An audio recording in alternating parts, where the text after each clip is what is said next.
Deborah, the prophetess of Israel, is a prominent figure in the book of Judges, chapters 4 and 5. Her story highlights her as a multifaceted leader, a judge, prophetess, military leader, and poet.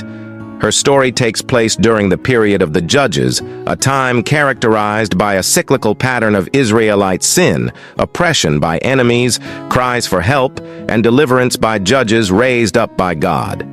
This era followed the conquest of Canaan and preceded the establishment of the monarchy. After the death of Ehud, the Israelites once again did evil in the eyes of the Lord. As a consequence, they fell under the oppression of Jabin, a king of Canaan, who reigned in Hazor. Jabin's army was commanded by Sisera, who had 900 iron chariots and harshly oppressed the Israelites for 20 years. Deborah served as a judge in Israel, a role involving leadership and administration of justice. She held court under the palm of Deborah, situated between Ramah and Bethel in the hill country of Ephraim. Judges 4:4-5. Israelites came to her to settle disputes and seek guidance, highlighting her wisdom and respected position in society.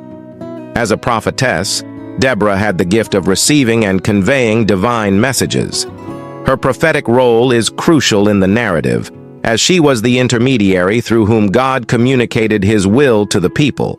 She received direct instructions from God, which she faithfully delivered to the Israelites. Military leadership and the battle against Sisera. One day, Deborah sent for Barak, son of Abinoam from Kadesh in Naphtali. She conveyed God's command to him. "The Lord, the God of Israel, commands you. Go, take with you 10,000 men of Naphtali and Zebulun and lead them up to Mount Tabor. I will lead Sisera, the commander of Jabin's army, with his chariots and troops to the Kishon River and give him into your hands." Barak responded, "If you go with me, I will go. But if you don't go with me, I won't go." Deborah agreed, "Certainly I will go with you. But because of the course you are taking, the honor will not be yours, for the Lord will deliver Sisera into the hands of a woman." Deborah's most notable contribution was her leadership in the military campaign against the Canaanite forces led by Sisera, the commander of King Jabin's army. Under God's command, Deborah summoned Barak, son of Abinoam, instructing him to gather 10,000 men from the tribes of Naphtali and Zebulun and lead them to Mount Tabor. Barak agreed to go to battle only if Deborah accompanied him, demonstrating his reliance on her leadership and divine guidance. Judges 4, verses 6-9. Deborah joined Barak, and they went to war against Sisera. The battle took place near the Kishon River. God intervened by causing a sudden storm, which led to the flooding of the river and the immobilization of Sisera's chariots. This natural disaster gave the Israelites a significant advantage, leading to their victory, Judges 4, verse 15-16. Barak summoned 10,000 men and, accompanied by Deborah, went up to Mount Tabor. When Sisera learned of Barak's movements, he gathered his 900 iron chariots and all his men from Harosheth Hagoyim to the Kishon River. Then Deborah said to Barak, "Go. This is the day the Lord has given Sisera into your hands. Has not the Lord gone ahead of you?" Barak charged down Mount Tabor, and the Lord routed Sisera and all his chariots and army by the sword. Sisera abandoned his chariot and fled on foot, while Barak pursued the chariots and army. Sisera's troops fell by the sword. Not a man was left. After the defeat of his army, Sisera fled on foot and sought refuge in the tent of Jael, the wife of Heber the Kenite. Jael welcomed him, but ultimately killed him by driving a tent peg through his temple while he slept. This act completed the Israelites' victory and demonstrated the unexpected ways in which deliverance could come. Sisera fled to the tent of Jael, the wife of Heber the Kenite, because there was an alliance between Jabin king of Hazor and the family of Heber. Jael went out to meet Sisera and said, "Come, my lord, come right in.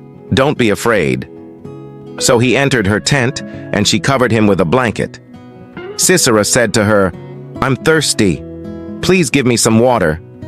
She opened a skin of milk, gave him a drink, and covered him up.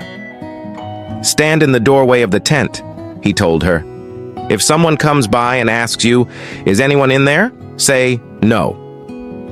But Jael, Heber's wife, picked up a tent peg and a hammer and went quietly to him while he lay fast asleep, exhausted. She drove the peg through his temple into the ground, and he died.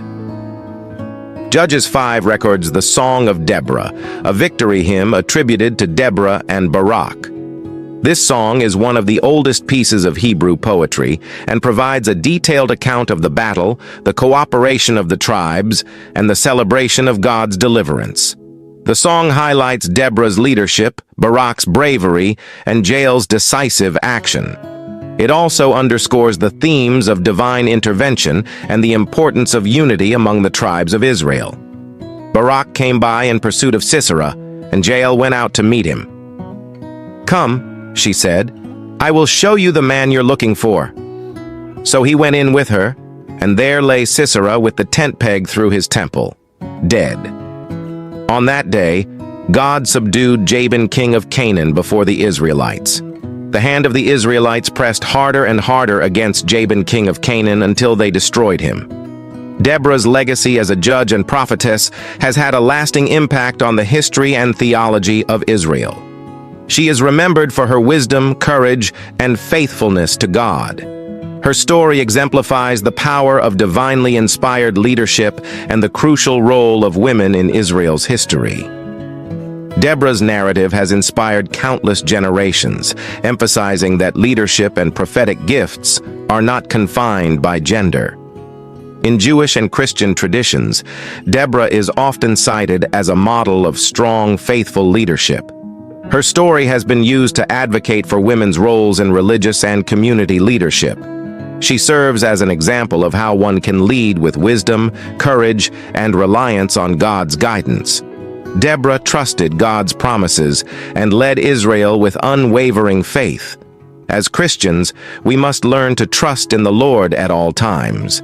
Despite societal norms, she stepped up to lead with courage. She empowered Barak and inspired the Israelites to act.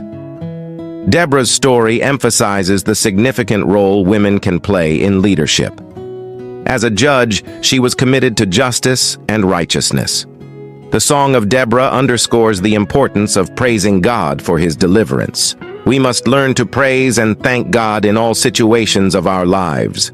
Deborah, the prophetess of Israel, stands out as a remarkable leader whose story encompasses judicial, prophetic, and military roles. Her leadership during a critical time in Israel's history showcases her faith, bravery, and the significant contributions of women in the Bible. Her story is a powerful testament to the impact of faithful and courageous leadership, and it continues to inspire and instruct believers today. Thank you for watching. Keep trusting, keep praying, and keep believing. Until next time, stay in the peace of God, which surpasses all understanding.